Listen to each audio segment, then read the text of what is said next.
and thought he was involved in the case. Chae Sang had forgotten that they were enemies in reality and didn't know how to explain what he knew. After returning to the hospital, Sae-un wanted to talk to Chesan. When she arrived, she asked him how he knew about all those things. He said he dreamed it. The more he explained, the less she believed him. She told him she felt disgusted, as if she had known and been with him all these years, getting used to the happiness in the other world. Seeing her attitude, Chae Sang couldn't help but cry. Chairman Du Sichun also received information that Suho's body had been found, and the case might be reinvestigated.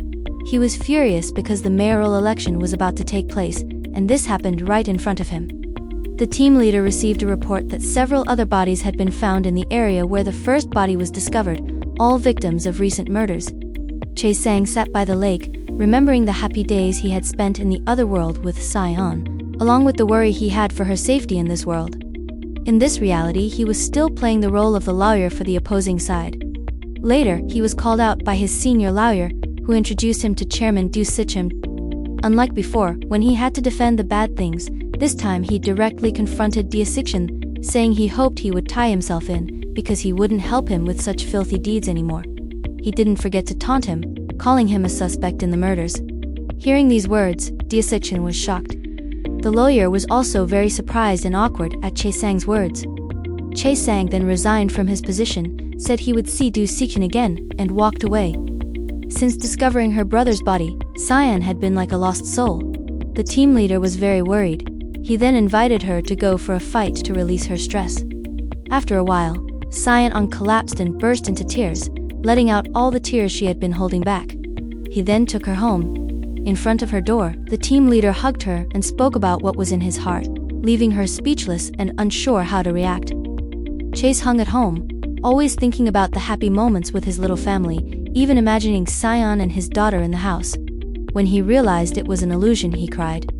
The next day, a task force was set up to investigate the case of the dead Kago. Then the head of the task force was introduced, Chesan. Everyone was very surprised to see him, especially Sae-un. Everyone in the office couldn't accept Chesan becoming the head of the investigation. They'd all disliked the things he had done to help criminals get away with lesser charges.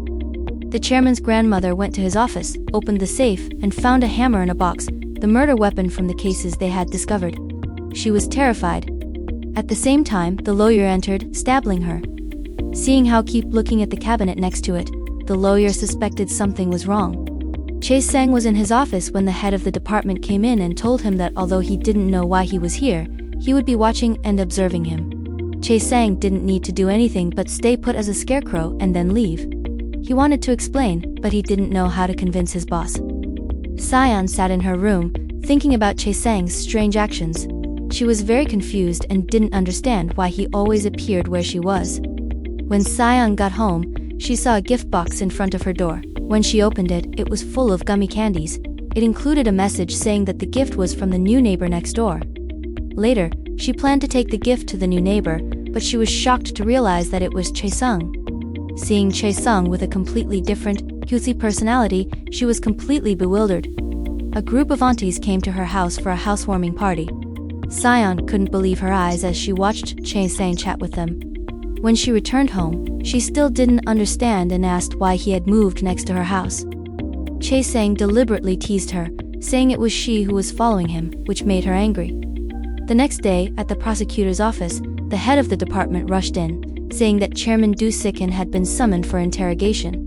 Chae Sang said he had called him in, which shocked everyone. In the interrogation room, Du Sichun sat there listening to Chae Sang speak, indifferent. Chae Sang, on the other hand, constantly brought up the cases from the past and said his target was Du Sichun. From that moment on, Chae Sang officially challenged Du Sichun. While on her way home, Sae-un felt someone following her. Suddenly, the person rushed toward her. She kicked him with her foot. When she turned around, it was Chae Sang, and she had kicked him in the nose, making it bleed. Sae-un then took Chae Sang to her house. Sitting in the familiar room, Chae Sang remembered the memories with his daughter in the other world. After applying medicine to him, Sae-un chased him away, but he tried to go into the bathroom to unclog the toilet. He even pretended to care about her by buying snacks and placing them next to the table so she wouldn't bump into them. Sae-un couldn't understand his actions and kept asking him what his purpose was. But Chae Sam replied that since he had a second chance at life, he wanted to live more righteously and decide his own destiny. After meeting to discuss the clues they had gathered, the investigation team determined that the weapon could be a hammer. They went to the area near the crime scene to investigate pig slaughterhouses because they had hammers similar to the murder weapon. They found a pig slaughterhouse owned by an old man. They learned that he had been working there for a long time and asked him about the first case in the area. The old man recounted that there was a woman who sold herself, always wearing blonde hair to attract customers. She had a son, but when he was in high school, one day he came home from school and saw his mother lying dead in the yard. After they held a funeral for his mother, he moved away. Chae Sang and his colleagues went to find the chairman's wife. She seemed to avoid them and said she would report back to him. However, Chae Sang had a copy of her medical records showing signs of assault. This could be used to rescue her from the chairman's grasp. When she heard him say that the chairman was involved in the murders, she was shocked. Saying that she was unwilling to cooperate, Chae Sang said this was her last chance to escape with the son, because once the chairman was elected mayor, she would never escape. He also said she could die at his hands and never see her son again. The man was still pretending to win people's trust to increase his chances of winning the election. Back at home, he continued to scold his wife and beat his son for embarrassing him. Chae Sang was on his way home when he saw Sai-on stumbling out of a car, drunk. He followed her. As they approached her home, a man holding a beer bottle charged at her, trying to hit her. She used her hand to block it, and Chae Sang rushed forward. The man fell. When Sai-on woke up in the hospital, she saw Chae Sang next to her.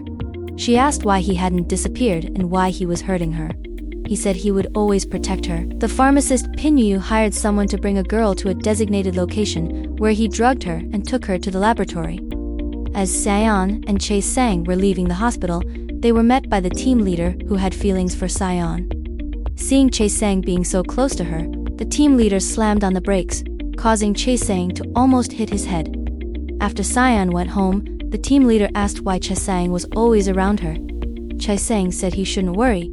As soon as the chairman's case was solved, he would disappear.